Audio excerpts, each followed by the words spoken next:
Well, thank you very much. This is very important. This is a big event, and I want to just congratulate all of the people standing behind me because they have done an incredible job. This is something that hasn't been done in more than 25 years.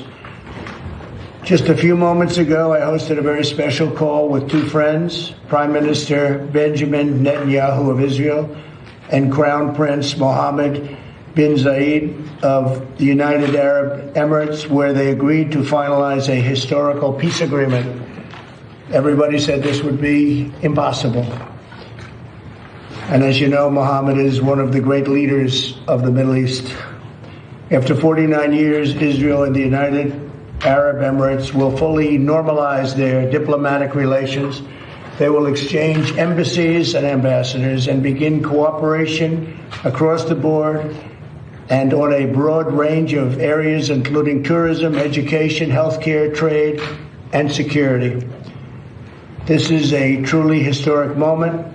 Not since the Israel-Jordan peace treaty was signed more than 25 years ago has so much progress been made towards peace in the Middle East.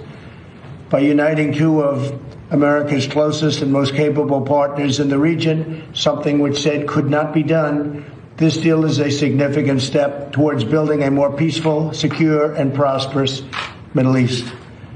Now that the ice has been broken, I expect more Arab and Muslim countries will follow the United Arab Emirates lead, and I want to just thank them for being. It's not surprising, knowing Mohammed so well, it's not surprising they are in that lead position, and normalize relations with Israel.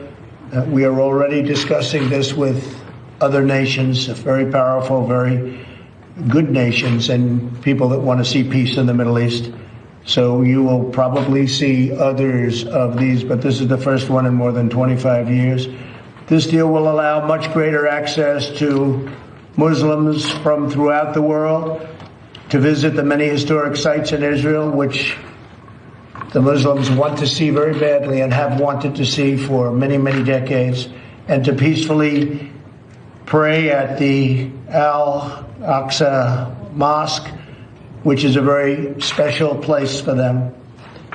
My first trip as president was to Saudi Arabia in May of 2017, and my speech to the assembled leaders of 54 Muslim countries. Every single one was by their leader, their number one leader. It was an amazing, really an incredible event, very important event. I made clear that the problems of the Middle East can only be solved when people of all faiths come together to fight Islamic extremism and pursue economic opportunity for people of all faiths. And when you look at what's happening, you're seeing a lot of progress is being made that nobody thought could possibly be made. And things are happening that I can't talk about, but they're extremely positive. I want to thank the leaders of Israel and the UAE for their courage and for their leadership to forge this tremendous agreement. It will be known as the Abraham Accord.